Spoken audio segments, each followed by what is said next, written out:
meeting in order, please stand for the pledge of allegiance. I pledge allegiance to the flag of the United States of America and to the republic for which it stands, one nation, under God, indivisible, with liberty and justice for all. Moment of silent reflection, please.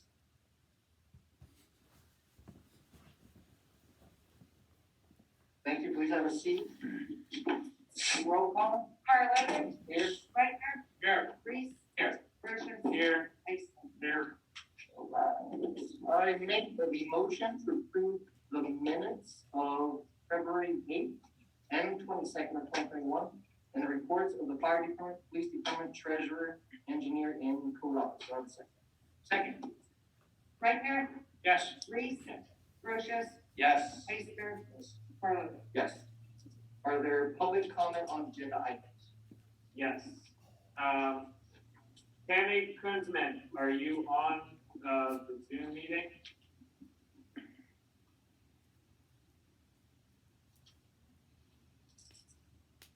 Was.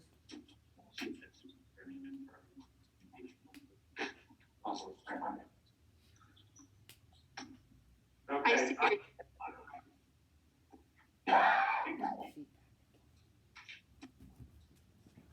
Andreas, are you on the Zoom meeting? Yes, I am. All right, if you can please address the agenda item that you were going to speak on. Basically, is the issue with the connection within the city and the diversity of people that we have in the community. A lot of people from different race and different ethnicity feel they have a disconnect between the city and them. They don't have enough information of what's going on in the city. Okay. Is that a just for my knowledge, is that a problem with translating things? Just so I know. What was that? I'm sorry, I couldn't hear you. Is that a problem as far as translating things or things that we put out in English to be in Spanish also? Is that the issue that you're referring to? Well, that's one issue, but the other issue is they feel like when they come in to get assistance from somebody, they don't have the proper communication. They have a lot of translation issues.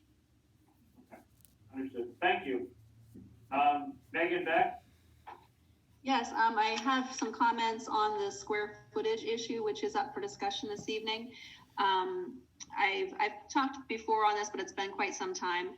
My thoughts are, if anyone isn't aware, that in the square footage issue is that for some reason the downtown has a higher square footage requirement for new rental permits than anywhere else in the city. So it's 900 square feet in the central business district, the commercial business district, and everywhere else there's a different level of requirement. So my thoughts are that it's arbitrary and it's not fair and it doesn't make sense for the health of our downtown. Other communities, Lewisburg, Danville, Selinsgrove, Bloomsburg, none of them have these guidelines. They all go along with the International Property Maintenance Code. And the International Property Maintenance Code actually is reducing or somewhat eliminating the square footage requirements because they've determined that square footage isn't a safety issue, so therefore not a code issue. It's just, and because code is meant to ensure public safety, that they are kind of getting out of the square footage requirements to allow for like tiny homes and not trying to dictate how people live. The problem for us in the Sunbury downtown is that this policy is a huge negative to investors, and it's part of the reason our downtown just doesn't seem vibrant. There's upper stories that could be renovated, but they are just sitting vacant and uninvested in. So I'm hoping that that we can, I guess what I would say too is an investor, when they try to do that, they are going to, there's hundreds of pages of code they have to be in compliance with. And this arbitrary square footage thing actually just creates another barrier to entry that's just not necessary. But those are my opinions on it. I look forward to your discussion. Megan, before we get into discussion, can I ask you a question? Sure. So just you personally, and you can answer this if you want, from the units that you own in the downtown, if that number was lowered or eliminated, do you have an estimate of how many units you'd be able to add to the buildings that you have currently?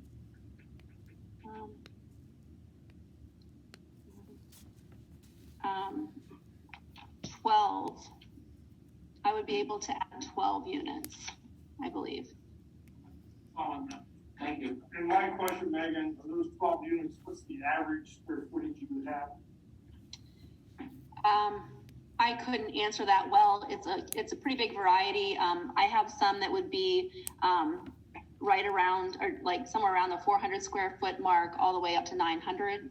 But they're like, but don't meet that guideline. They don't meet that 900 square feet. But you know, it's very easy. Like I have floor plans for apartments that are 200 square feet, 300 square feet, 400 square feet, and those aren't necessarily, I know it seems small, but like when you talk about 900 square feet, that's 10 by 10 rooms. That's a lot. I mean, a lot more than is maybe necessary for an individual.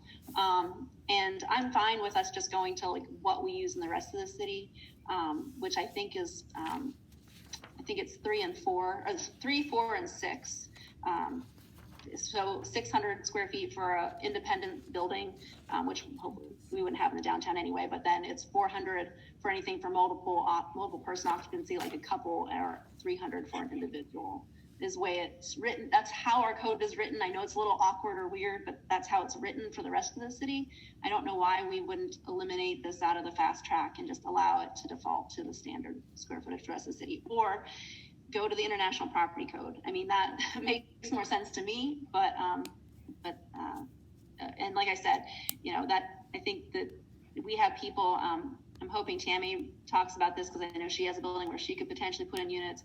Braden's has 2 levels of floors, so he is just completely vacant that he could put things in. The YMCA has 2 levels of floors that are just completely vacant in their building. I mean, it's just, and the problem is whenever you have that 900, you know, and you're trying to be compliant with all the other things that code requires, it becomes very challenging to get more than 1 unit per floor because that 900 takes up so much space, because that 900 doesn't take into account like your certain common areas, like your stairwells, you know, that cuts out space, hallways, non-living space takes up out of that as well, you know, anyway, so. I know you and I, Megan, spoke about this numerous times. I do, you mentioned one thing about no restrictions on how many people putting into a unit. I don't think we're gonna go that crazy because of the fact you can take a 400 square unit according to your guidelines and put a dozen people in it, which is not practical. I do think that's a safety issue there, but I think there are guidelines. There are code guidelines in regard to that, I believe, and I don't know if anyone from foot office is on the call, but they could speak to that. I mean, it doesn't allow you to just pile people in. It really doesn't. Maybe I misunderstood. I thought you said that there's some places where it's that they considering eliminating numbers on square footage on residents. But maybe I heard that wrong. So okay, thank you. Okay, thank you. Victoria? Yes, right. I just wanted to, on the agenda, comment on the open container and outdoor seating. So as you have this discussion this evening, last year this occurred in the city, obviously because of the COVID-19 pandemic. So just what I want to bring up, because I brought these concerns last year, the 5-foot thoroughfare for the passage of pedestrians on the sidewalks in regards to the parking. If you're gonna allow this again, I think that needs to be enforced, because that was not happening at times, and that becomes a liability on the city if somebody pulls in and hits somebody sitting there closest to that curb. And there were seating that was close to the curb. So it's just a concern I have as far as safety. The other concern I have is the outdoor seating on the sidewalk, that there be that 5-foot, I just said that, but that my concern with that is that I was observing sidewalks being blocked. I was watching citizens have to walk out in the street. That doesn't allow for safety for wheelchairs, jazzies, things like that. And the example I gave last time was the fact that there was a band playing on the sidewalk and pedestrians could not use the sidewalk. And at that meeting, I was told to call the police. And I don't feel that our city police need to be taking their time to come and tell a business owner that a band should probably not be playing smack dab in the middle of the pavement, okay?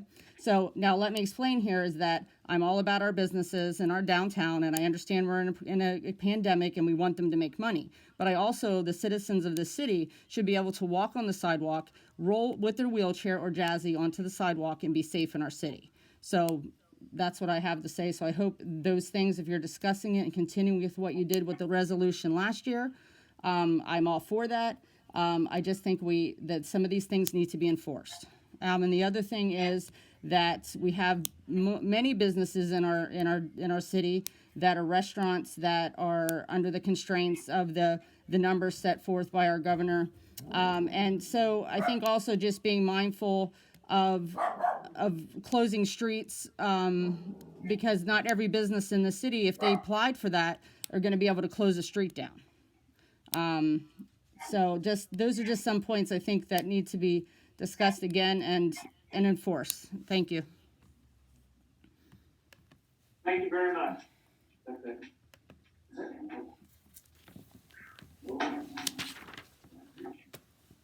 Well, is she online, Kevin? There she is. Actually, Tammy Crispin, would you like to speak?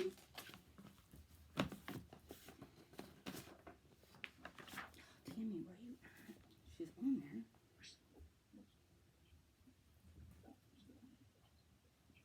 Tammy, I saw you took off your mute button. Would you like to speak?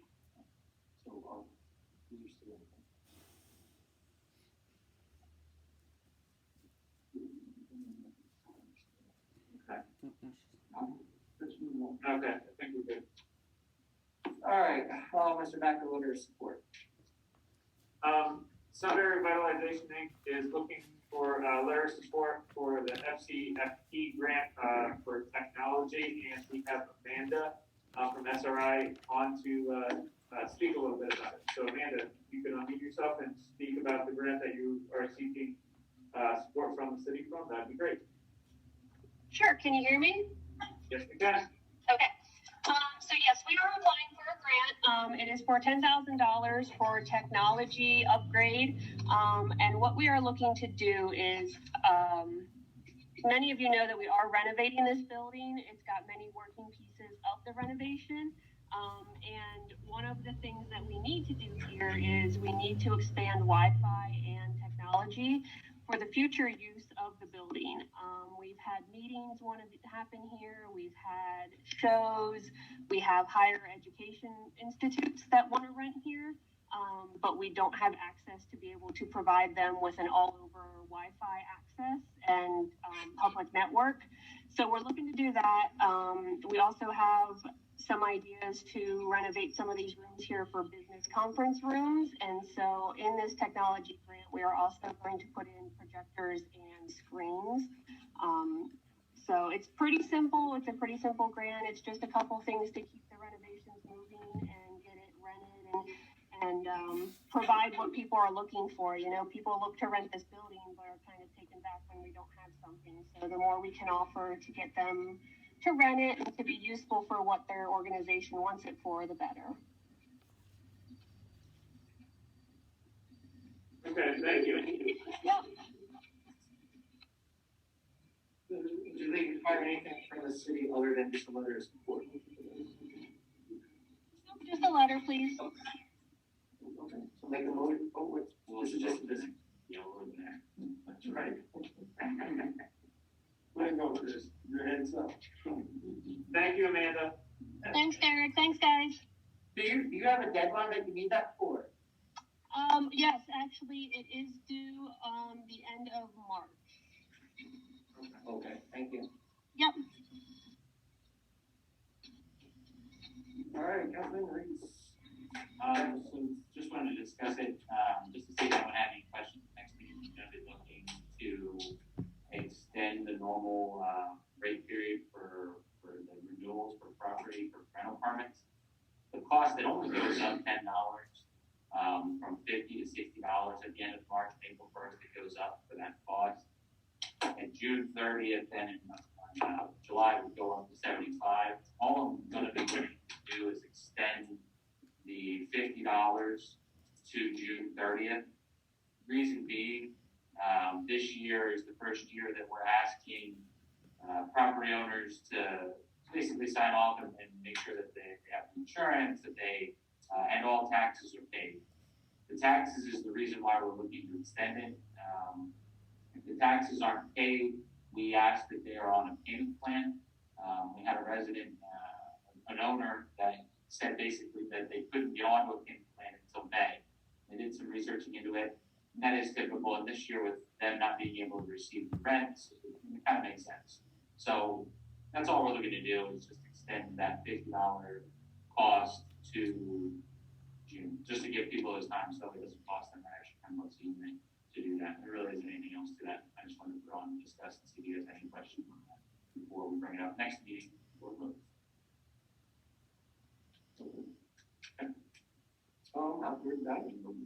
This was just to bring that up because I saw that some businesses are starting to put their stuff back outside, and just kind of discuss what everyone's thoughts were on last season as far as how we're dining work, if we needed to change what we allowed, if we needed to, because like Victoria said, about we closed 3rd Street last year. Do we do that again? Do we not do that again? I don't know that we need to, but that's my personal preference. And then also, like she had said too, so it was kind of right into what I was thinking, of how we enforce, from the parking and things like that. Because I envision more businesses taking advantage of outdoor dining this year, and sooner, because it's this week when it's supposed to get to this close to 70 degrees. So I think you're going to see people start to eat outside again. I think it looked awesome driving down the road last year and seeing the bands outside and people out kind of downtown. So I would not want to see us get rid of that, but just see if anyone had any thoughts on making it better or safer or changing anything and kind of going from there. My suggestions were not close 3rd Street and like how Eclipse did it, where it's just their side of the business, of their, like out in front of their business. I don't know if we want to just do that, but that was just one of my thoughts. All right, so Chief Perry, did you see any issues or have any calls of issues regarding the outdoor seating for the public or the open container? We did not have one call about any issues last year. Not one. Everybody was pretty responsible. I mean, there was people sitting around drinking this corner and that corner, but we handled them accordingly. But other than that, we didn't have any major issues at all. So I think everybody came out. Yeah. I like the open container for the entire downtown, honestly. I think it's one of them. Unless you see it as an issue, I think it's great. I didn't see an issue because people were just happy to be out. And I think you kind of got to play by ear with the pandemic. So I would keep going with that. That's yeah. Over this adding quarter primary church. Yeah. On this side of that building along there, beautiful. I was at breakfast set out right along there. I mean, the market house eventually could be outdoor along the alley there. Yeah. There's a lot of good places that I didn't think that it was a little late last year. We finally started getting into it, but I think this year businesses can really plan ahead. So what do we think though about the seating? And I'll use them as an example just because they have it already set up. Like how Wiggins does it with the seating right up against the parking. So last year we blocked off the spots, but the cars were still pulling in. They weren't stopping. But really, it's the same thing from standing there, put money in the meter, and the guy pulls in alongside of me and runs up towards the curb. It's still, anything's a risk. Yeah. But I don't think we had that. No, like I said, we had no issues like that at all. I mean, the only thing I did see, I saw a couple times, and they I think some of them corrected themselves, was like Mr. Reservoir said about the walking way. They kind of got to watch that because it's not fair to the people walking down just for a walk downtown or running or stuff like that. They just got to be mindful of that. When I'm out, I try to do it, but I know the rest of the officers, they're tied up. So usually when I'm out in the evening like that, I try to stop and say, hey, we want to move this a little bit. I honestly didn't have to do that last year, but I saw it a couple times, but I think they kind of noticed themselves. They policed themselves. So. The only thing. Where in the city that we could have a band outside and not violate. No, you're right. Except for the hours. The hours probably the place we're in the park. Exactly right. Yeah. The other thing is, that, and I don't know, I've been allowed it too long, but anybody that has drinks outside, don't they have to have a special permit to serve the drinks outside? Yes. Not what they do, owners. Well, the governor's thing, he allows it right now, I think. During the emergency declaration, it's okay. So when that stops, it might, then they have to get a special permit. You can't, because they're different towns, a couple of them, I talked to the state college and stuff. You have to have, the liquor control board requires a separate license to serve outside, to serve drinks outside. They have to have a special permit, not necessarily a license. It's what they draw on their license is their serving area. Yeah. So if they don't have it on their serving area, normally, once the declaration is over, they have to pull Like, back. the permits are allowed so many every year, right? Well, that's special permits. What I'm saying is, like, if you have a liquor license, you can say, this is my designated area for my liquor license. And they have to come in and they do their survey and they do their inspection. They don't have it on now. When the declaration is over, they won't be able to do that. Yeah, but I thought there was some stipulations if you wanted to do this outside, you had to have. Well, yeah, there are, but you can have so many permits a year to do it. I just want, Responsibility comes from the business. Correct. That's still wrong. I just want to make one point real quick. I would not legally suggest that you do away with the buffer for parking next to eating tables. Not necessarily because people aren't going to ignore it. We will enforce it to the best of our ability, obviously. But that does relieve us from some liability, because if we have that rule in effect and either businesses or the general public are ignoring it, there's not a lot we can do about that. But if we now rescind that rule and somebody gets run over, that is liability waiting to happen. And just as a reminder, that both the outdoor seating and the container, they're still valid and active. They expire at the end of the governing declaration. I guess what I was kind of getting at is, do we want to revisit the ordinances as a whole? So whenever that does get lifted, because I mean, I think it would be great to keep all year round. Even after the pandemic is over, to allow the open container downtown, to allow the outdoor seating, a little bit more flexibility with that. So I think it's more of a discussion item of, are we okay kind of going down into that ordinance, kind of looking at potential changes to what the ordinance says to allow a little bit more flexibility. I think it's a good idea.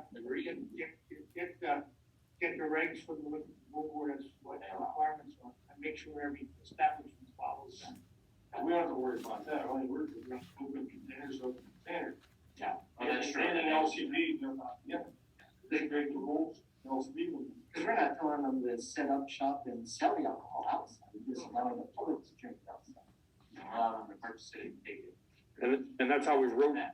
Yeah. That's how the resolution was written on purpose, that it said it's not taking the place of any LCB rules, that the individual business owner must assure themselves of the LCB rules. We're simply saying the city of Sunbury is not going to arrest anybody for drinking outside of it. We don't need to do anything right now, it's already in place. The But only thing you're we just- will do have to do is they all have to give me updated insurance for ones that did the people that time, because their insurance. Yearly. But, and the other thing I'll add to that is, yes, we're allowing them to drink outside, but they still have to do it responsibly, because they still could be arrested or charged if they're not, complying with general drinking. Is there any issue with that last year, that No. part? Okay. What was the reason that was mandated that they could not sell it outside? If you wanted to drink, you had to go inside, buy the drink and bring it That out. was the LCB rules. That's the LCB That's a rule. liquor control rule. Because some of them were actually, because we had said about putting the tables in, Cameron Park and letting them serve to them, and they said, no, we can't even do that, because they could carry a beer out to their thing, but they couldn't carry it from. That's an LCB rule in there. So that we're not gonna be able to change unless they get the permits that it's talking about. But it'd be nice to let more businesses do this regularly. So, okay, but that's all I wanted, just to kind of discuss it. Are you gonna be bringing something to the next meeting?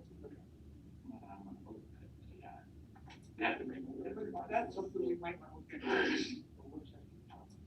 it to one of these. We could bring the ordinance to this meeting as a discussion item too, to see what needs to change, controls input, what works, what doesn't work, what can be changed. Maybe a part of And the other thing I would suggest is that if we do it, maybe what we do is a list of wishes. Let the public know that we're going to be discussing this. The tavern owners, whatever, restaurant owners, and get a wish list from them. And that would allow me then to say, I'm gonna go back to my office and make sure this is allowed, that's allowed, this is allowed, that's allowed. Because I'm never gonna know it all off the top of my head, obviously, but, you know, if we get a wish list, maybe we can put something together based on that. All right, Sound good? all right, Councilman Brochus. All right, so I don't know if you guys saw the newest and updated street sweeper schedule. Steve really worked hard Friday and Monday, taking everyone's comments again, and we switched it again to what we believe is like the best possible one. Originally it was from 8 to 1. Now we switched it down to 9 to noon, trying to help you guys. I remember like Kurt, you were saying trying to make it a shorter time span. I remember Chris, you saying also moving it to try to make it later in the day. So we did the best, more like Steve did the best he can to make it happen for those things. He cut down the bi-weekly cleaning schedule to make it, like, for example, it used to be every Monday, 1st, 3rd. Now it's just gonna be every Monday, every 2, whatever day of the week it is. So, I mean, does anybody have any, I mean, I don't know if you guys saw this beforehand, does anybody have any issues with the new changes that happened? So just a question, it says on the front, permitted city parking lots, does that include all municipal lots? Because not all of the municipal lots are just permitted lots. Well, there's some that are not paved and such. It's all lots that are paved. Okay. You know, I think it's all city parking lots. Yeah. Yeah, okay. Yeah. No, I think this makes sense. The conversation I had with you, I think, you know, just lined up really well. This eliminates a lot of the confusion that people were having. It eliminates the public comments that people were making of it interfering with commutes. It eliminates the need to individualize things for a lot of businesses. You may still have some select businesses that need some, but you don't have to go out and make tons of special signs for every single business. You're not blocking them out for 5 hours, 3-hour periods once a week. I mean, again, there's gonna be people that are gonna be frustrated still with the daytime, but this is gonna be a lot easier, to stomach and a lot easier to understand, I think, all around. This makes a lot more sense. Yeah, like I said, Steve did a great job with like taking everyone's suggestions, criticism, and trying to make it work for everyone. I think this is like I said, it's the foundation. Like, if we tweak things here and there, we got to tweak it, but at least we have a good foundation to go on. I think this will make it easier too, because then all you have to do is change the ordinance to say no parking on all streets 9 to noon, and then you Based on market. 637. That's a lot easier to pass. Get that with the public. Yeah. Steve, I got one quick question. The Front Street, okay, was that some agreement with the state? Because I don't remember us cleaning, sweeping Front because it's a state highway. We've always cleaned Front Street. Okay.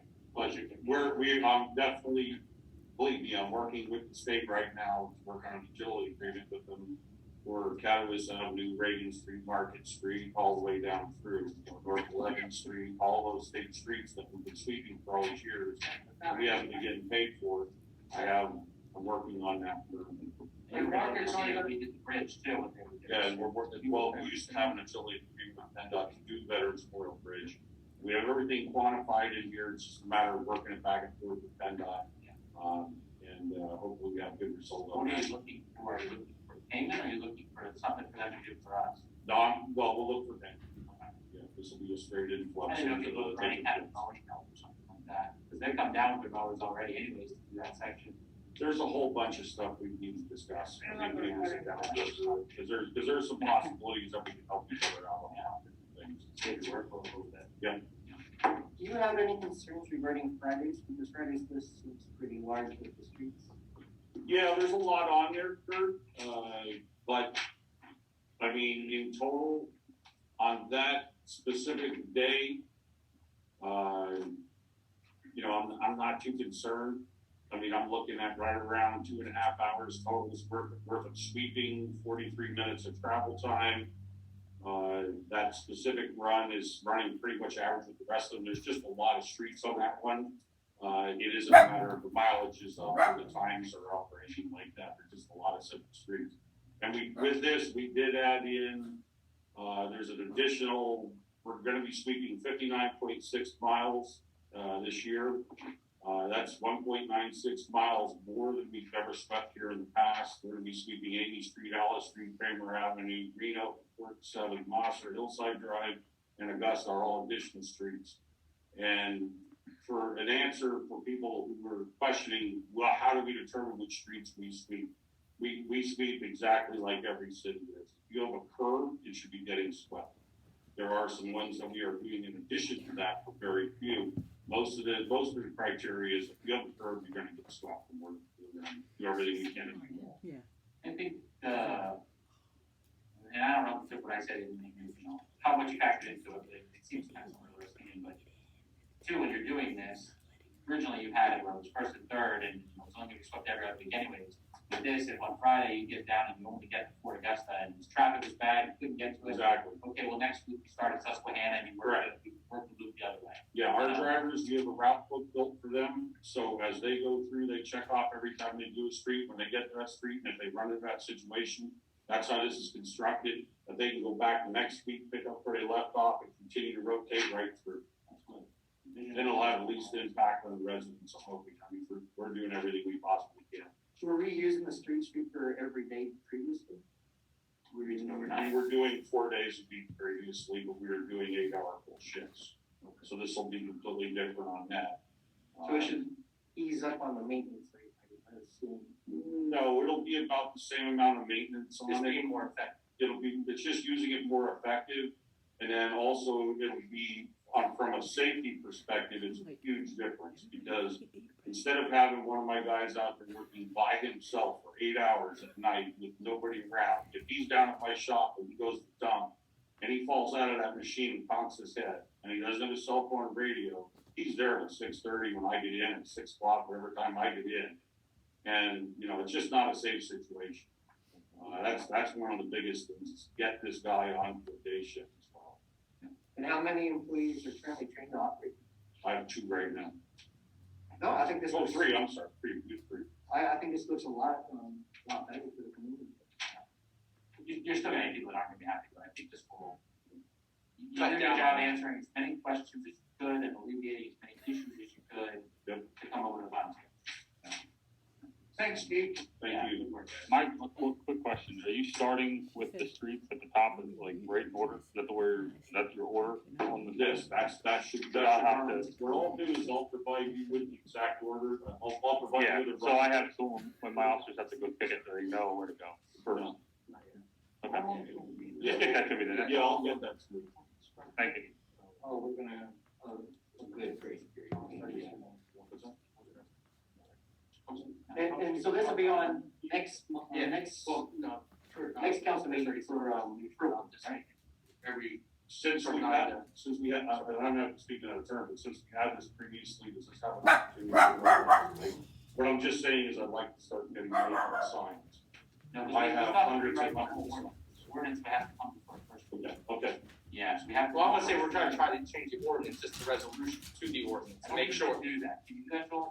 You can do a resolution to change an ordinance as long as it's temporary. Yeah, it's temporary, to make sure, make But I sure. don't think you can do that with this. I think if you're going to this, I think you can actually change it, because if you're going in with a schedule, then you're not gonna have to worry about the confusion or anything like that. Well, Chris, what if it doesn't work? Yeah, then you just change the street sweeping schedule. You're not changing the time, because he's already said daytime sweeping is the way he has to go. But once you have to change the times inside the ordinance again, If you just put as a 9 to 12, because that's the only time that we can be sweeping in the city, and whatever the schedule is, then you just write the ordinance to say that. And then whatever schedule you've got to come up with that So schedule. yeah, you're saying you have flexibility within those 3 hours, and if I have to change the schedule around a little bit. so Because we that's just lifting that ordinance. So we need 2 readings, correct? Yes. So that means it won't get past the May, the end of April technically. End of April is what it would be. I mean, now just remember, we did this same thing, I won't say similar, but we didn't start street sweeping until, how much, 2 months later last year? How much longer did it take to get the streets clean? Well, and that's what I asked last meeting, that's where it was we are unfortunate that we took all the signs down. Yeah, could have swept overnight, but that's done. With the good weather coming up, we're gonna be out there starting tomorrow. I need 40 degrees and rising for that machine to run. So we're gonna be out there tomorrow, and we're gonna be sweeping every place there's no cars. We're gonna try to get ahead of all this and try to get as much of the heavy stuff cleaned up tomorrow. We also could probably Well, pass sorry. right? We could probably pass a temporary resolution and a first reading to a change. I don't think you need to if you're doing a first reading. You could can pass a That way temporary, they can start working on it. Yeah, I have no problem doing that, so I just wanna get started as soon as But possible. the resolution though needs to go through the same process, though, like you said. if you're changing an ordinance, a resolution would need to go through the same process as an ordinance, okay?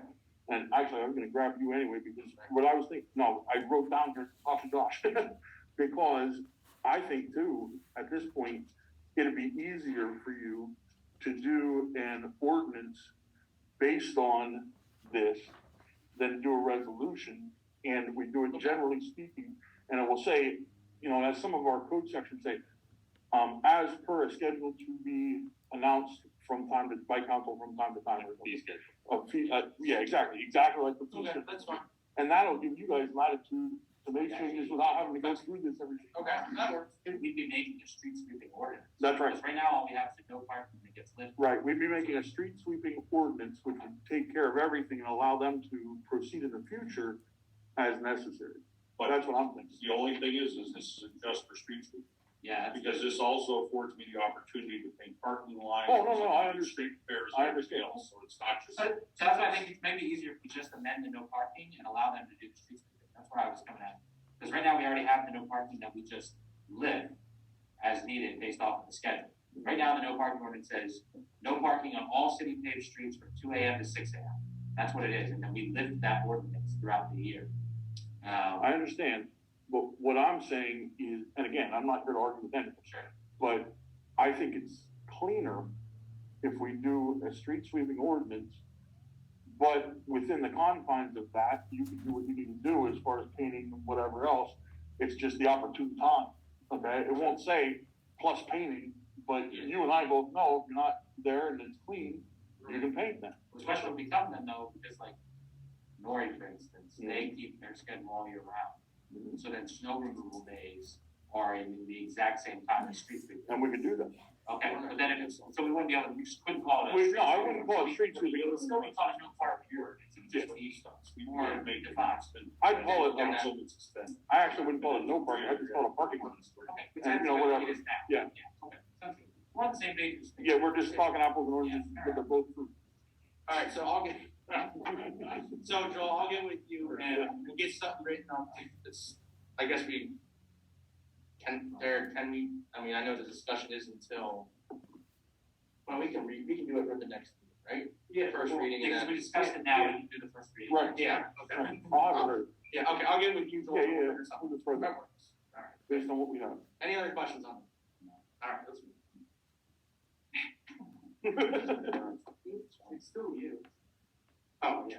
So I guess the question is, don't let me know if I can ask this question. Mhm. Can Steve start making signs? Obviously, it can't be enforced until, We won't put them up. we wouldn't put him up, but, There's nothing legal, that's up to I you. mean, I'm just saying, if everyone is, I mean, this is a good starting point, cause like, Yeah. alright, I would wait, because we don't know if something were to come up, because it hasn't officially been passed by council.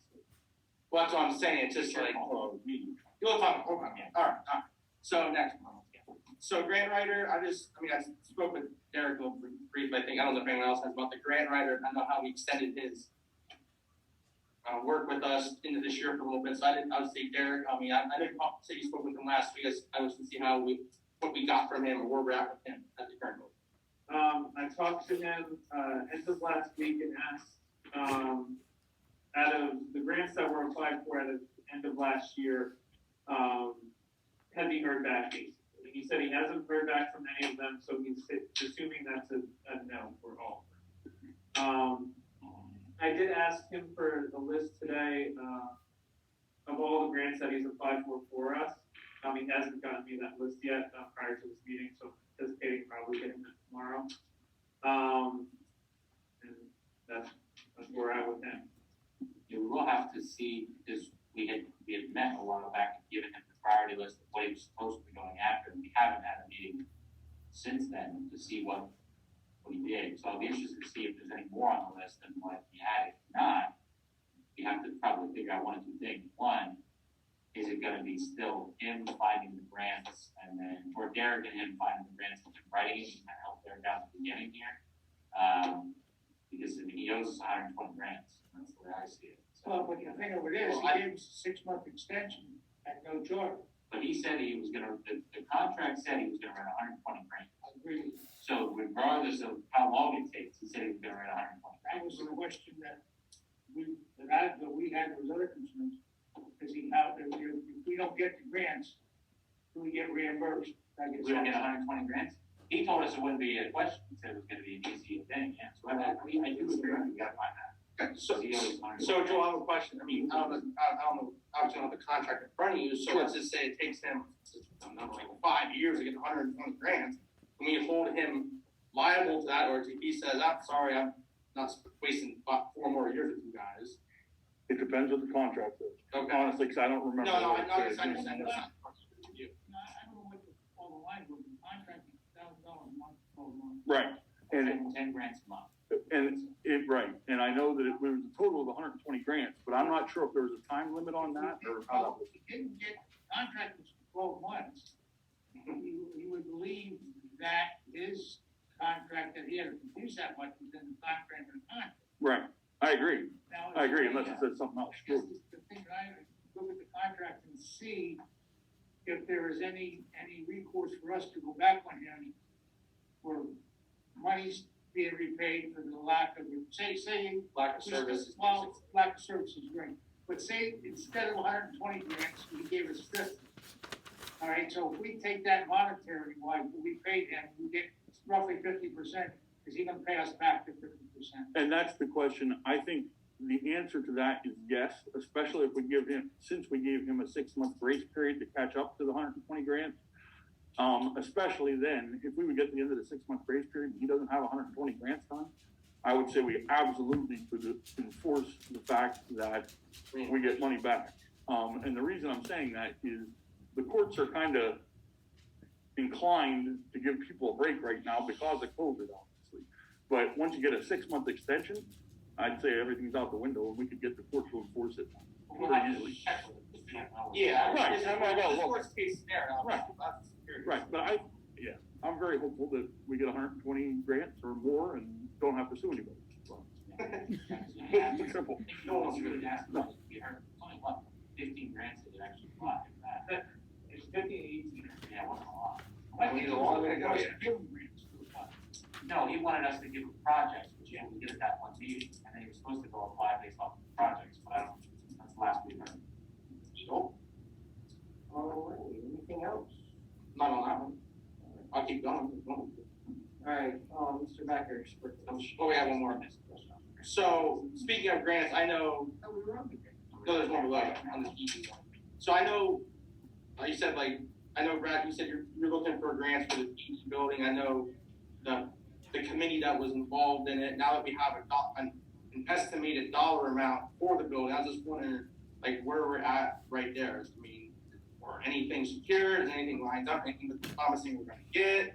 Now we have an actual idea of what it's gonna cost the people, taxpayers. You talking about the building repairs? Yeah, for the building repair, or anything in general that go for the building. I know when we originally looked at it, we were told that it was gonna be tough to get grants for the actual repairs. Yeah. For the brick and mortar. Yeah, whatever it may be. But that's where you guys had said you wanted to look at security systems or fencing or whatever it was. And Yeah, whatever, any dollar.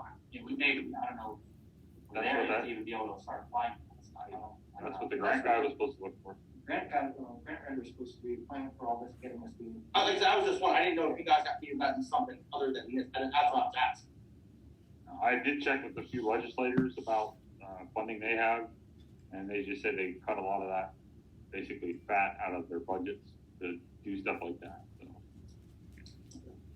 And Derek, obviously with grants, normally applied for, accepted, received, how long does it normally take to get a grant So in an ideal world? if we're going, we'll just say a state grant, because private grants are usually quicker. But state grants, low end.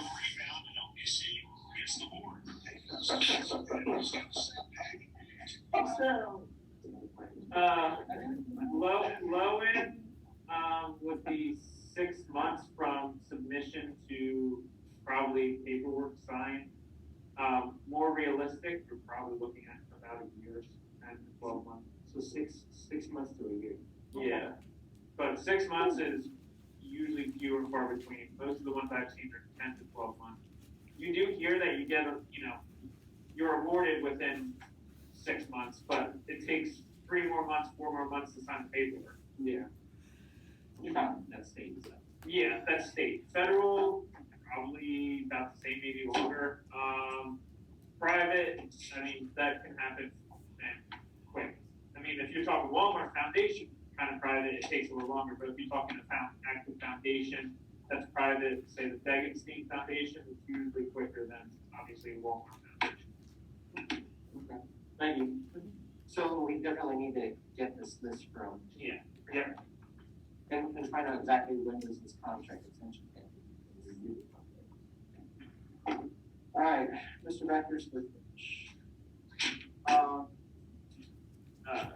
End of last meeting, Megan Beck asked us to put square footage as a topic of discussion for our next, on our agenda for our next council meeting. Obviously, you heard her comments earlier in the meeting on the agenda topics. She just wanted council to obviously reconsider the 900 square foot for the central business district, which is most of Market Street and 4th Street, and lowering that 900 square feet requirement. I have a question. The 900 square feet, are there obviously there has to be a bathroom, a kitchen, and a bedroom, but I mean, other than that, I remember she said she has ones down, it's 200 or 400. I believe the code is that the bedroom has to be a certain size. I think in the code, right? Yeah, I think it says it there. Yeah. 400 is what they use. 400 total. Okay, well, say no, okay, then. Because you think about it, there are there's a loft that doesn't necessarily have a bedroom. It's just it's one big open area. That's it. Unless it's for specifically one person, it's 300. Yeah, now, here's the other thing is, the concern that I have is we need to find out, Joel, this would be one for you. Those storage areas above them, if they weren't apartments originally, don't we have in our ordinances that we're not allowing any new, like you can't take a double house or a single house and make it into 2 apartments. You can't take a double home and make it into 4 apartments. I think it's increasing the size of the rentals or the number of rentals. I think there's something in our code. Someone said to me today, I don't remember seeing that. Someone said we weren't accepting new. Right, you might want to talk to. But where was that written? Oh, it's been here, Jim, how long have you been in? No, you can't take a double house. It's Split a it up. single home, Okay. subdivided into cubicles. Oh, okay, all right. So that was different from what. You can't be subdivided into 2 apartments either. Well, units, let's say. Units, not people. You can take a single family home and make it into Cube it up. So going off that, what if it's a half and double, you make that from 2 to 4, one 2 downstairs or 2 upstairs, is that allowed then? Because it's technically not a single family home. Right. See, that's some of the problem with Megan was referring to. Okay, now they have a large floor on the unit down on Market Street. But when you start dividing that little cubicles, that's where it gets scary. She mentioned 200 square feet. I thought you were talking about the efficiency apartment. That gets scary. I mean, that's a 20 by 10 room, or a kitchen, bathroom, and technically a bed. I guess who are we to say? I mean, I don't have an issue if, Chooses what to live, who chooses where to live. I don't know if that's our choice to say that. If they choose to live there because it's available, if the owner decides to make it, no one rents it because no one wants to live in a 200 square foot unit, that's the owner's loss. But also then in the guidelines of the code office, if I remember right, it says so many square feet, 1 person, so many square feet, 2 people. Sure. Okay, my question to Megan, we had this conversation before. You're living there, and you get married, find a girlfriend, okay, and move in. Now, whose responsibility is it to pay for the permit? Well, the landlord, because it happens to them, report that person to code office as an intent, right? But will that happen? I agree, but then that's an illegal, then that's on them. So, okay, so I see, so you're right. There has to be a felony code. You can't say, okay, Yeah. Well, now, Once a legal rental, So do we pull the permit for a year for that unit thing? see, there is a violation of what our legal rental law is. If they're not in compliance with it, it's whatever we just put. I think it's a fine and it's associated with. Up to 30 days in jail and a $1,500 fine. I don't think that, is that what it is? It's up, yeah, it's a What standard. I see is an issue with the 900, I do agree. So, for instance, a downtown building, they have a square footage of 1,500 square feet. That's a big apartment for an entire floor. Right now, you won't have, if it's just one floor, it's 1,500 square foot. We think that's a lot of room, but then that's a big place for an apartment. But now you want to separate it in two, make a little more money to make the renovation worthwhile. How are you going to do that? You can't, because now you're talking below the, Yeah, 9 and 9. Now, well, 900, excuse me, it should come down, but I don't think it should come down to the point that you're squeezing them in, because that will happen. Well, what about the rest, what we have for the rest of the city, 300 and 400? Well, maybe we'll address that. now, here's a question now, are these, let's just say the apartment's been there for the last 50 years and it's 300 square feet, are they grandfathered in? Anything I that's mean, existing is. If you buy a property and you know it has to be 900 square feet, you're going in knowing that. I mean, if you don't know that information, I'm sorry, I think that's you not doing your homework. But that doesn't bring investors into it downtown when you're saying, don't buy this property because you're not gonna be able to do anything with it. I mean, you can still do something, but I mean, if you don't wanna buy it, you're not gonna buy it, but if you know it's 900 square feet, you can't say, well, I wanna change it from 9 to 3, so I can put 3 apartments in there and still leave the downstairs vacant because I can't get anyone to go in there. I think to make an informed decision, we're gonna need to know what's the average square footage on each of the floors of Market Street. Well, I mean, that's gonna vary from building to Yeah, building. but then you're not to compile it, because these buildings are over 100 years old. Or you're just going with international property maintenance code says, just go, you don't want to cross all lines. We're gonna also look at the thing, if they were, one time, if they were apartments, or if they were just storage, or what they were. Because I'm positive, we have an ordinance that says we will no longer allow anybody to subdivide properties to make more apartments. Are you talking about like single family homes? Well, I'm talking about anything. So you're saying that if I own a property downtown, I have a second floor, and I want to turn that into 2 units right now, it's 1,800 square feet, it's the right amount for 9 and 9. You're saying that I couldn't do that under the ordinance? If it wasn't housing before, I would interpret that you can't do it now. I mean, and then again, you have to go through the variance. Yeah, but I don't know what that's actually on, I don't think that's right. Deal with Mike or somebody. Yeah. That's what we've been using. We've denied people to do stuff because they wanted to do it and it wasn't There. Yeah, grab these ordinances for the next meeting for discussion, please. Yeah, because I think, when you think about total investment in a property, if the goal is to get people to buy and renovate, you have to think about. I'm a little bit I of a- agree wholeheartedly, but there's different ordinances and different guidelines, there's fire guidelines. Yeah, but the 12 and 900 was only put in to build the luxury downtown apartments that, I agree with that, but is there an egress? Is there gonna be an egress in every 200 or 300 foot apartment to the outside? But that's the nice thing with the commercial property ordinance as well, with these multi-use buildings. The life safety inspections are gonna be done to do the entire building. So these are gonna be done not just at the beginning, they're gonna be done every couple of years. So they're gonna be checking the staircases, they're gonna be checking the hallways, they're gonna be checking fire escapes, they're gonna be checking all of that on a regular basis as well. Okay, well, what I'm saying, any one of these apartment buildings, they're gonna put 200, say, whatever they got. Every one of those rooms or every one of those apartments gotta have an egress to the outside. But with it, like a window, you can't go with your door into the hallway and down. Okay, now, I don't see how you're gonna have.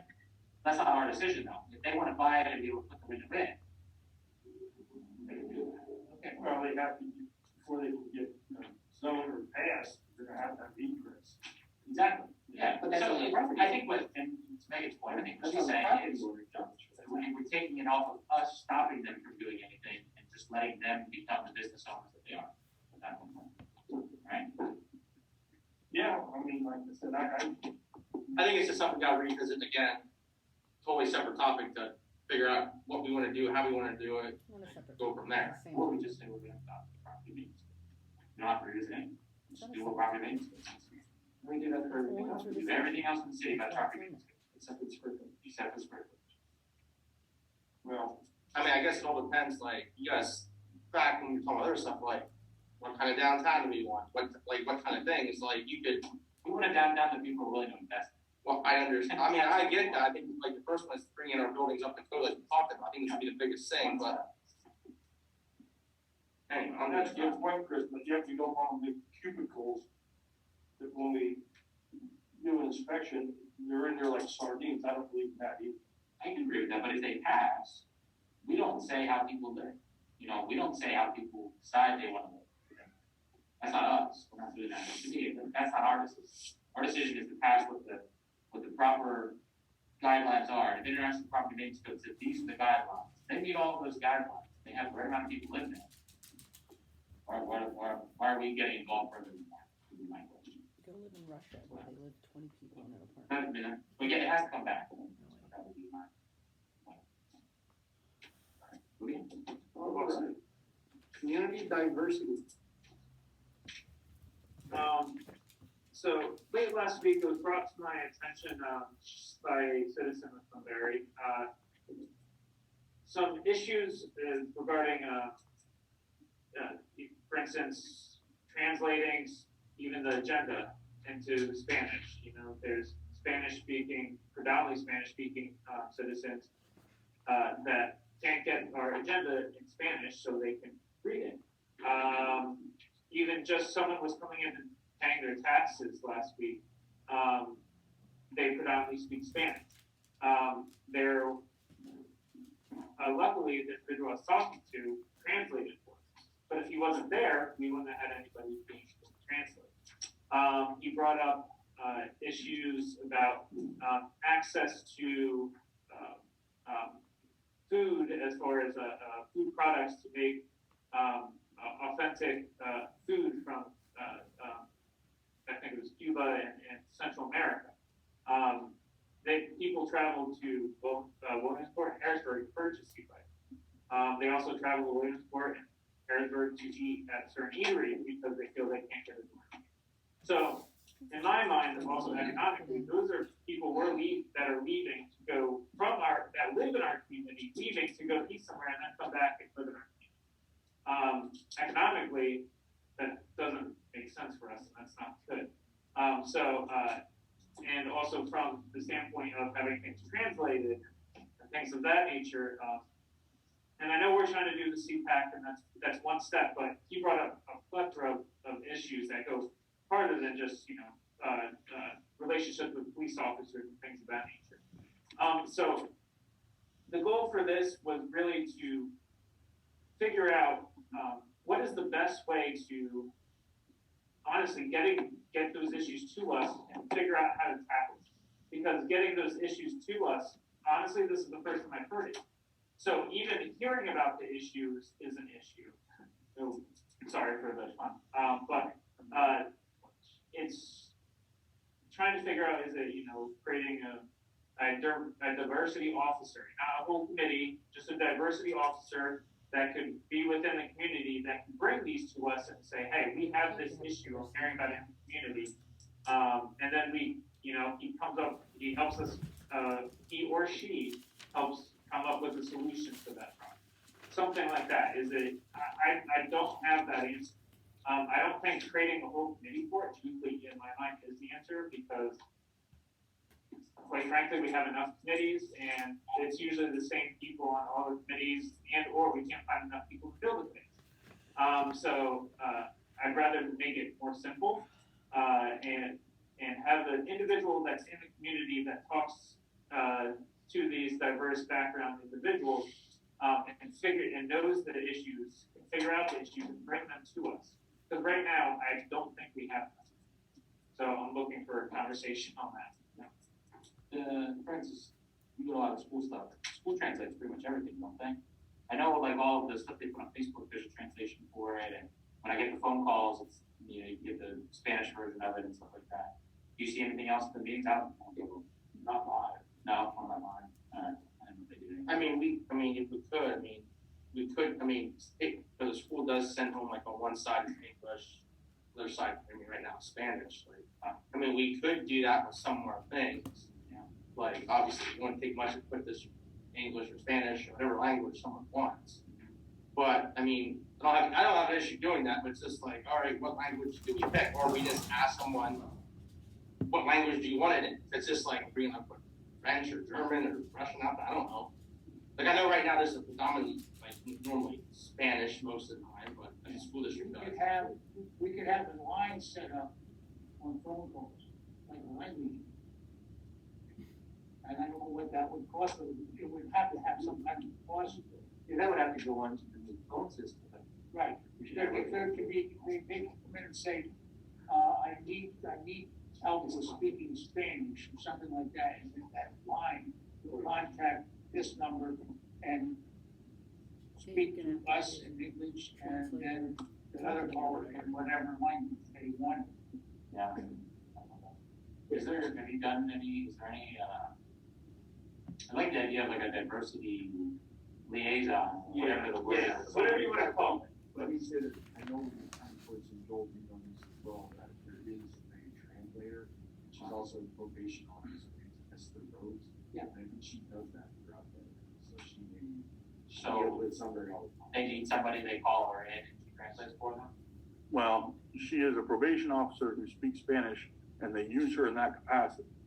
But she's not an official approved translator, so that she can't do things that have to be taken down in transcription. So like if you have somebody who's only Spanish speaking and the judge is talking to them, it has to be transcribed, she can't do that. As far as I know, unless things change, she can't do that. They bring in an official translator from Harrisburg or Williamsport to do that. Right. Or even, the guy language just brought the stuff to us. Yeah. I don't know if you would have any interest, but I think just to jump in real quick, I know what we do is we know just from contact with people, we have people we know we can call right up the bat. So what you maybe want to do is possibly put out an interest on the city's Facebook page and the website. Just anybody interested in helping with Spanish speaking during the day hours that we can contact you. You get a number from them. If there's somebody's in the treasurer's office, City Hall, you can, hey, hold on, let me call so-and-so, and then they can translate on the phone. Plus, if everybody has smartphones now, there's translation apps that you can use too. And they work great now compared to what they did years ago. We pull stuff up on our phone and then we're talking back and forth just on the app. So you have a lot of avenues when it comes to that stuff in City Hall. It's just a matter of using the technology that we have before. How frequently does the police push come upon a non-English speaking person? Oh, on a regular basis. Pretty frequently. Worth, and I said this before about reaching out to United Way.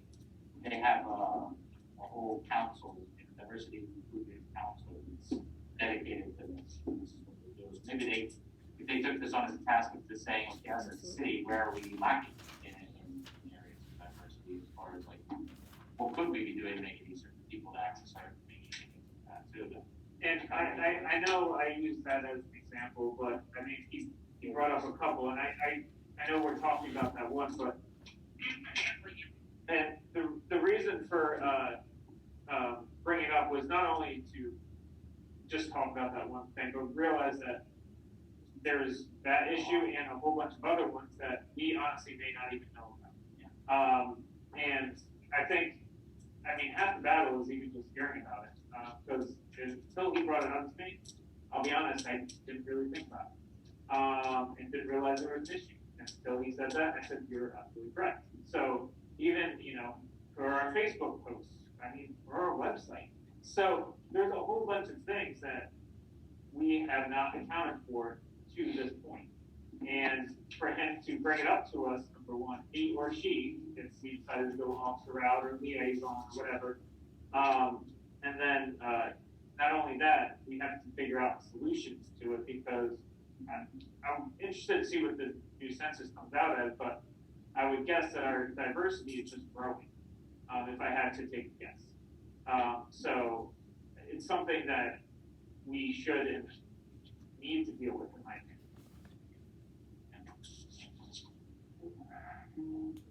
Thank you.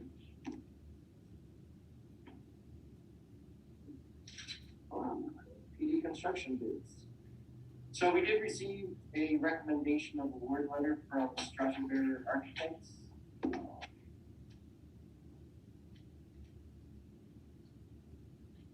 The architects and the police building construction committee reviewed all of the bids that came in.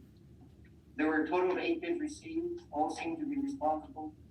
The apparent low bidder for the base bid is HEPCO Construction. HEPCO Construction is also low in any combination of base bid and more alternatives. It's $829,235. They do not recommend acceptance of any of the alternatives at this time. These are deduct alternatives were included in the case of the project came and we were estimating. Their recommendation is to award the contract to HEPCO Construction for the base bid. They have a long-standing relationship with HEPCO Construction. I believe they do their quality project on our behalf. They say they're not taking any alternatives, so the alternates, so we actually did. No, So they're saying to accept them all. Oh, accept them. Chris, we're working with the HEPCO right now, the demolition, and it was around $16,000. And I talked to the project manager the other day. He's coming back with a estimate around $3,000. So we're prepping on the floor, and that was the highest end of it. So now we have to decide if we want to do the demo and save around $13,000. And that's just for the ceiling portion. For the ceiling, insulation, grid, tearing the carpet up, and the tile floor. We won't be addressing the concrete at all, or the glue is the issue on the floor. So, But they would come in and do that part. That's something we have to make a decision on. So you're thinking about potentially conducting demolition? Yes. Pardon? Alternate form. Yes. Mr. Ricer. They're also going to be doing a cost analysis to see which way it's going to be, how much more you can save by having city workers do it or compared to have them do it.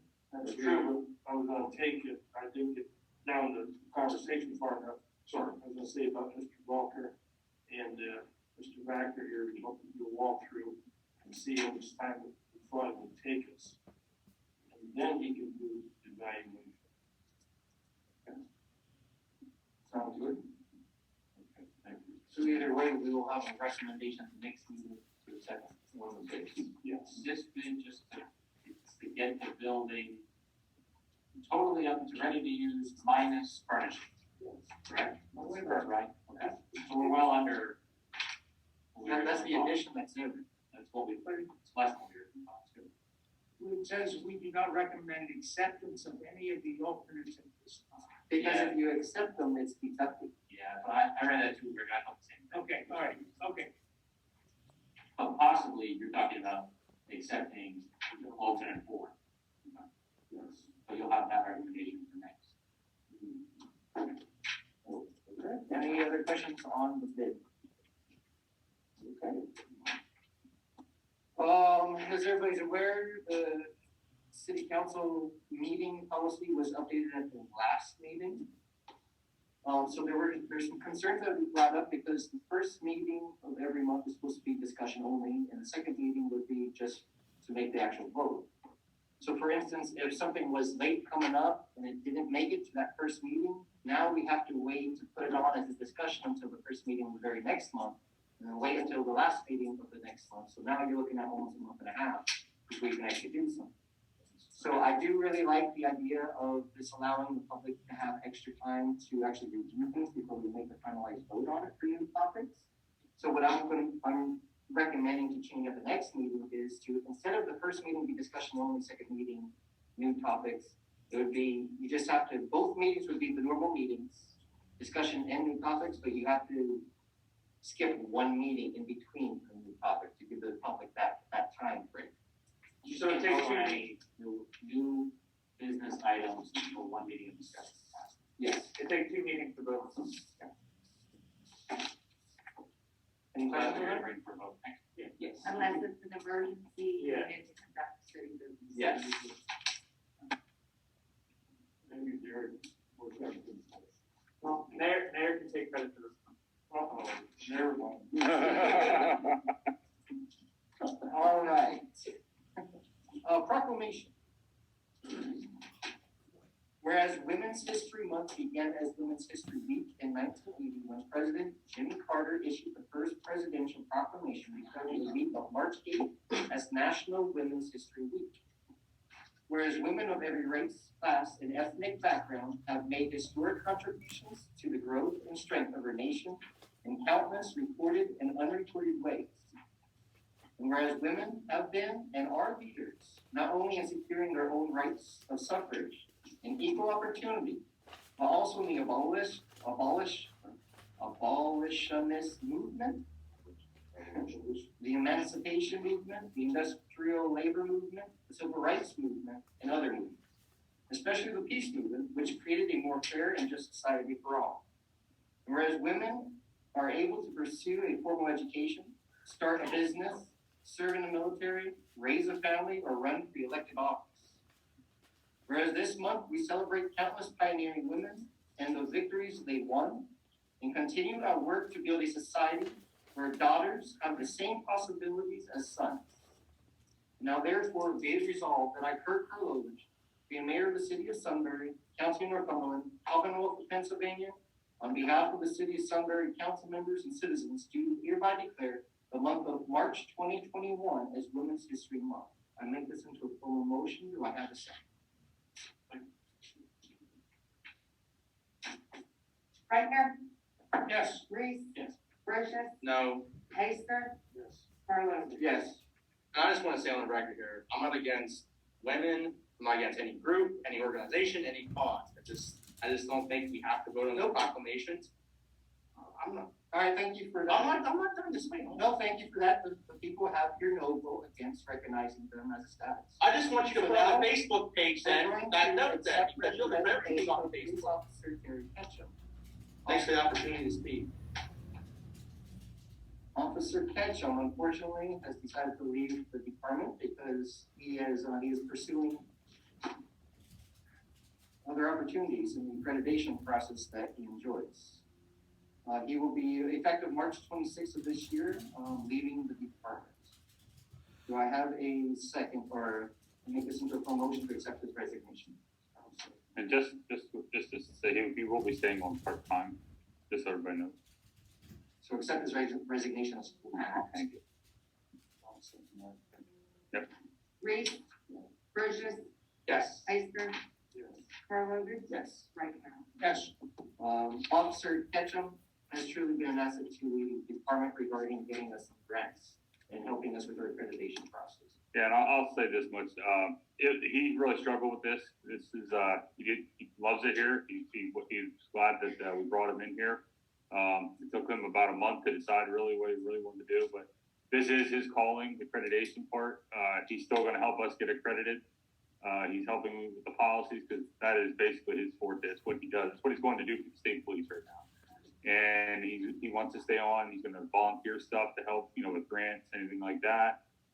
Just he wants to see our department keep moving forward like it has been, and he's really, he's glad he had the opportunity to come here. And like I said, he's gonna stay on part time, so it's a bonus for us too. All right. Councilman Wright, City Hall boards. Yeah, there's been some discussion and everything about, the taxes and, people not getting into grant and stuff like that, other daily operation stuff. So I'm gonna make a motion that as of tomorrow, we open our doors for all citizens to conduct city business. What's the current guideline for this, so we make sure we're good? So there is no current guidelines as far as, if you have to do it to run business, then you have to run it to establish. We can. I'm talking about, so this is falls under daily operation, because with the taxes and everything, with the taxes. He's gonna go on. Well, Chris, I happen to be in the courthouse the other day, and as long as you have a mask on, you can go anywhere. Yeah, we No can set, restrictions. we can set the restrictions up in each office if you want to limit it to 2 people at a time.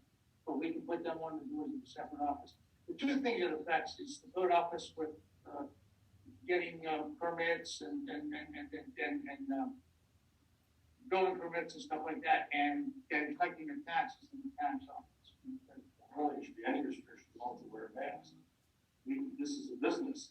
We're open for Well, business. by law, we have to use the 6-foot stuff. Well, I understand that. I mean, you said 2 people. Well, For the courthouse, it was packed. yeah, but, and if we get more than 2 people in the code office, I don't think we keep the 6-foot boundaries. Right, we would be able to do.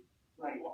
Let's just do the 6-foot social distance, whatever that number of capacity may be needed, like I said, and the treasurer may be free, and whatever it may be, like, as long as you can maintain that.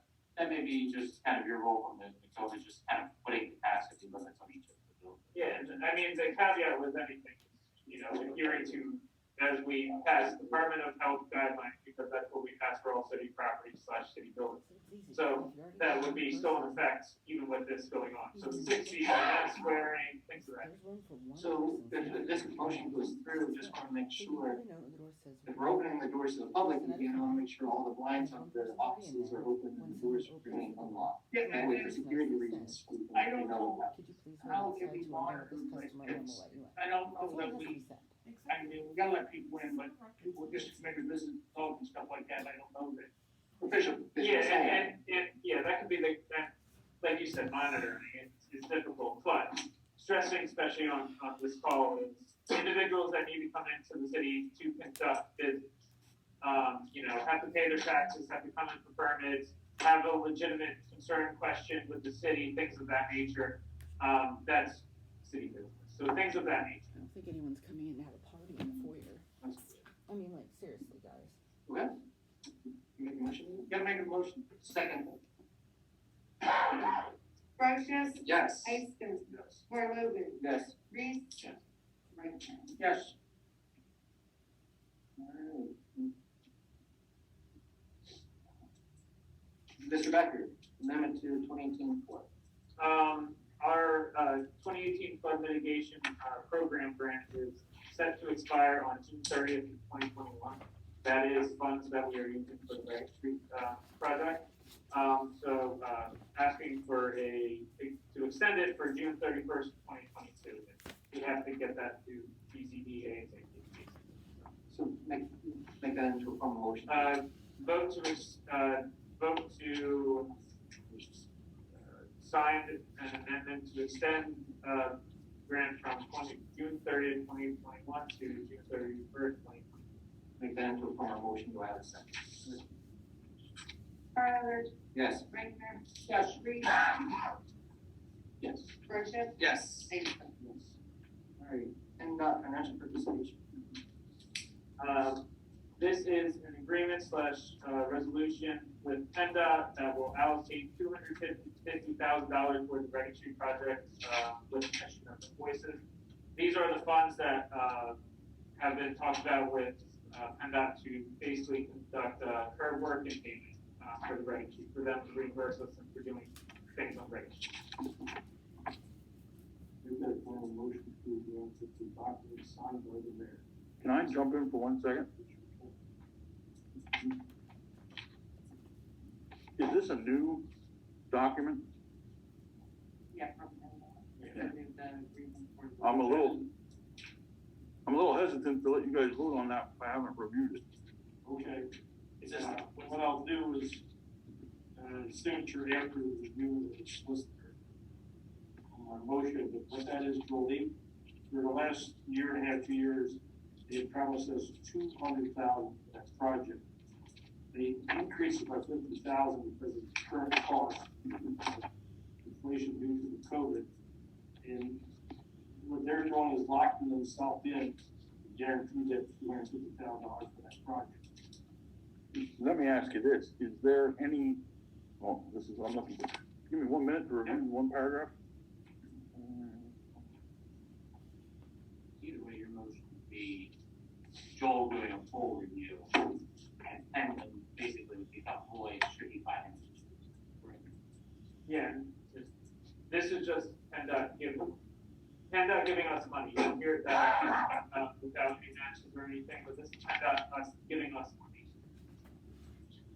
is the work gonna be done by PennDOT or us? Then I'm, okay. Yeah.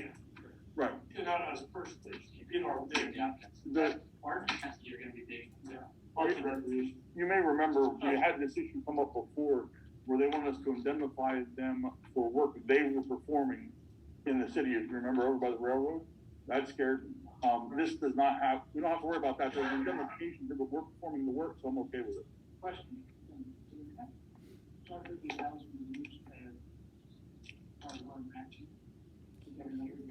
That is designated, what had happened, originally PennDOT was going to pay from front up over out to 11th. Yes. Okay, then he broke it out in phases from 4th east. They were going to do it. Now he had to push that back, right, Steve? 122, they're calling. 22 because of the funding for the state right now. But ours is still on the table, okay? So initially it was 200,000. Remember Chris back in the day? They bumped it up like I just mentioned to 250,000. And it's designated for paving. Basically is what it is for paving for front to 4th. If I can, I'll explain real quickly, like 2 minutes. But before, the state wanted us to indemnify them for work they were gonna do. So if they were negligent, hurt somebody, we had to pay for it. And our insurance wouldn't cover that. This is us indemnifying them for work we are going to do, in which case our insurance will cover it, so I have no problem with this. You're okay. That's going to be put in our bid package. Right, right. I'll second just still the forward deal for you. Okay. Pending any. Thank you. Reichner, Yes. Reese, Yes. Brochus, Yes. Ister, Yes. Squirrel. Yes.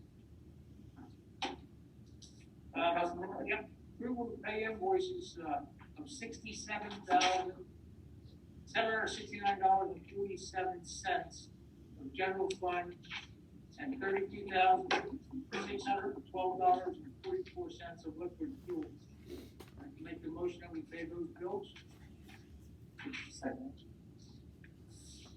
Ister, Yes. Karlovic, Yes. Reichner, Yes. Reese, Brochus. Yes. We have tax exoneration. I'm asking for $311.61. One is SSI and the other is deceased. I make a motion that we exonerate these people from the tax. Second. Karlovic. Yes. Reichner, Yes. Reese, Yes. Brochus. Yes. Ister.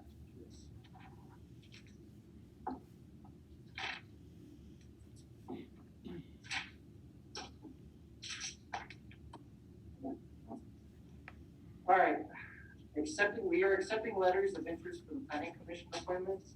They are due in the city clerk's office by March 19th by noon. Next city council meeting is March 22 at 6:15 p.m. via Zoom. Is there any public comments at this time? Tammy was muted that whole time, didn't realize it, so, for the agenda topic. So Tammy, are you unmuted and able to speak now?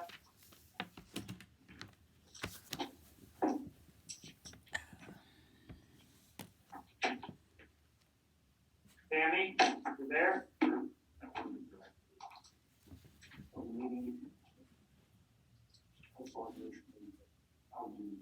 Okay, well, she is not, speaking, even though she had her hand raised and, she's unmuted, so. Okay, any other public comments at this time? Is there anything like chat? It was just Tammy and Victoria, who said someone was trying to get on that, we left. I do have a public comment. Is that Victoria? It is Victoria Rosencrantz, yes. Okay. And I might have missed this during the street sweeping starting, but do we have an official, like, when are we officially starting? When are you officially starting that? Do we know that yet or not? Do not have a date yet. Okay, very good. People are asking, so I just want to make sure I'm giving the right information. Could we have the next council meeting for approval of the new schedule? Right, okay. The only, The ordinance. Victoria, as we said, we're gonna start sweeping tomorrow, only in the areas where there are no cars parked. So there will be street sweeping occurring, however, the ordinance to have to move your vehicles will not be in effect for at least another 2 weeks. Is that correct? Okay. And as Chief Pear said last time, we're gonna give them that 2-week warning, so until they get used to the new schedule before actual fines and things would be enforced. Right. Right. My only other concern is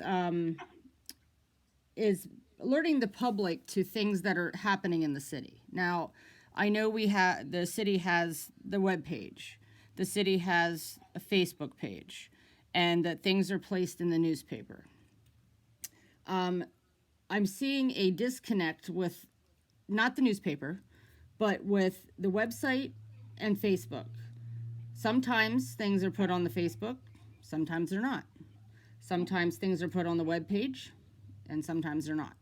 And I visit the website probably daily just so I'm keeping up with what's going on, what's happening, looking at stuff that's being posted on there.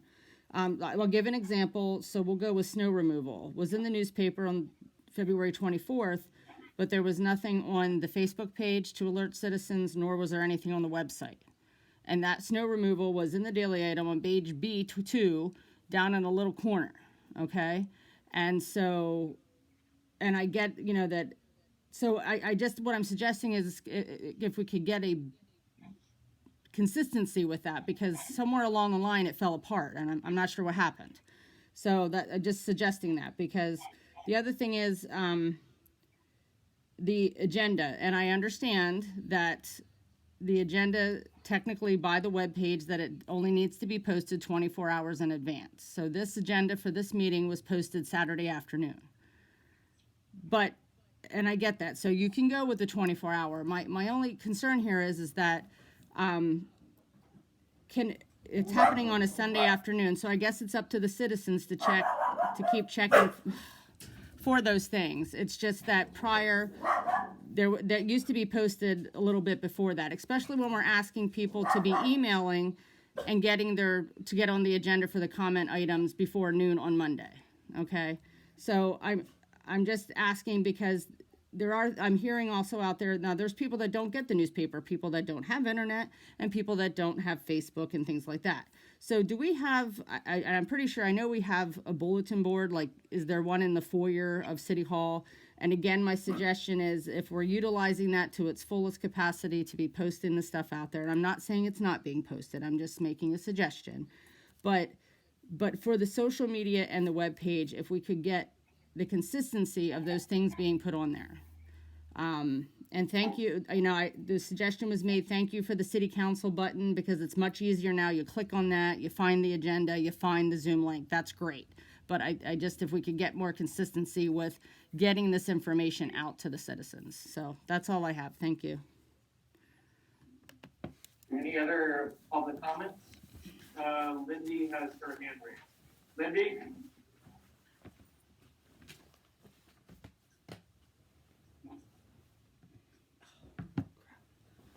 Lindy, you there? Does that say how many people are on Zoom? 15, including myself. Lindy, one last time, are you there?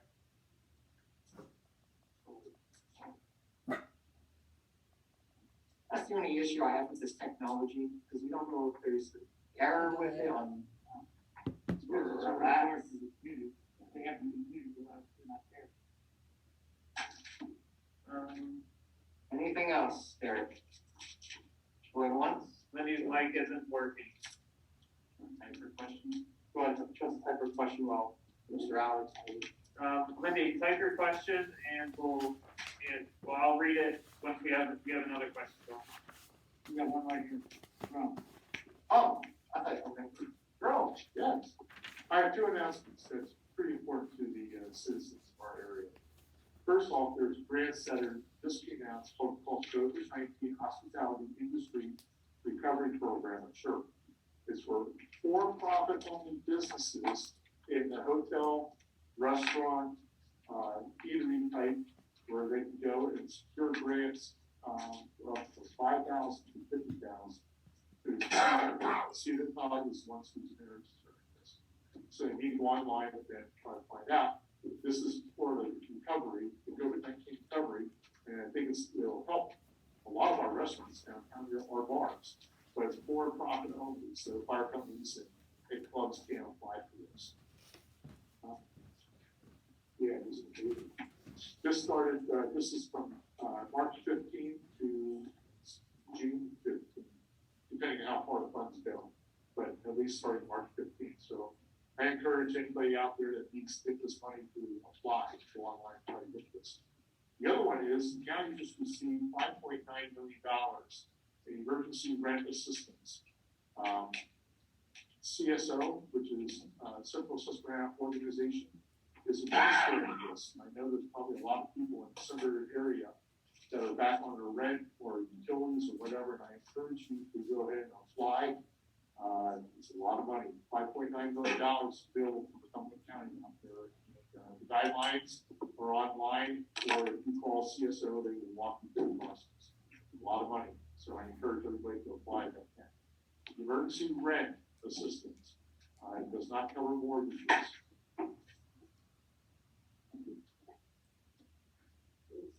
Gary, can you, all this, the code relief funding that's available to the public, can you work on kind of compiling a list and putting it on the website under some kind of so the public can find it if they're looking for it? Because I know there's a lot of funding coming out. Thank you for bringing it up about the hospitality and emergency rent system. I'll see about creating basically a button. Maybe there might be a little bit coming up and we can put on the main page and take it to all the documents. Because I know our CEDACOM is doing a couple things. All the funnels everywhere. You're thinking back to you. Yes. One question was, well, I guess more of a comment. Well, want to confirm Market Street sweep cleaning, that is different basically than 9 a.m. Right. Okay. What time would that be? 6:30 to 7. Okay. 6:30 to 7 will be Market Street, because they were concerned about lunchtime and things of that nature.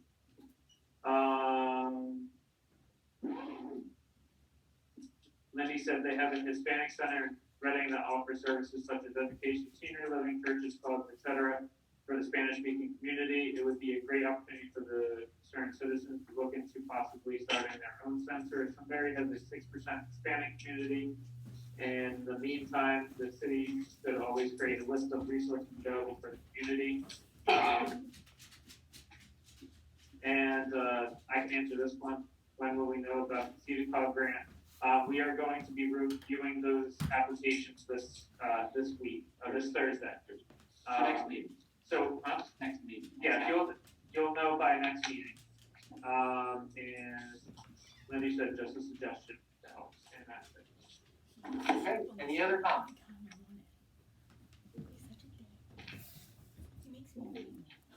All right, this meeting is now adjourned. Thank you all for coming out. Hang on one second. I'm going over. Oh, you want to think about what road you're talking about? Sunwater, Sunbury, and the fees? Yeah.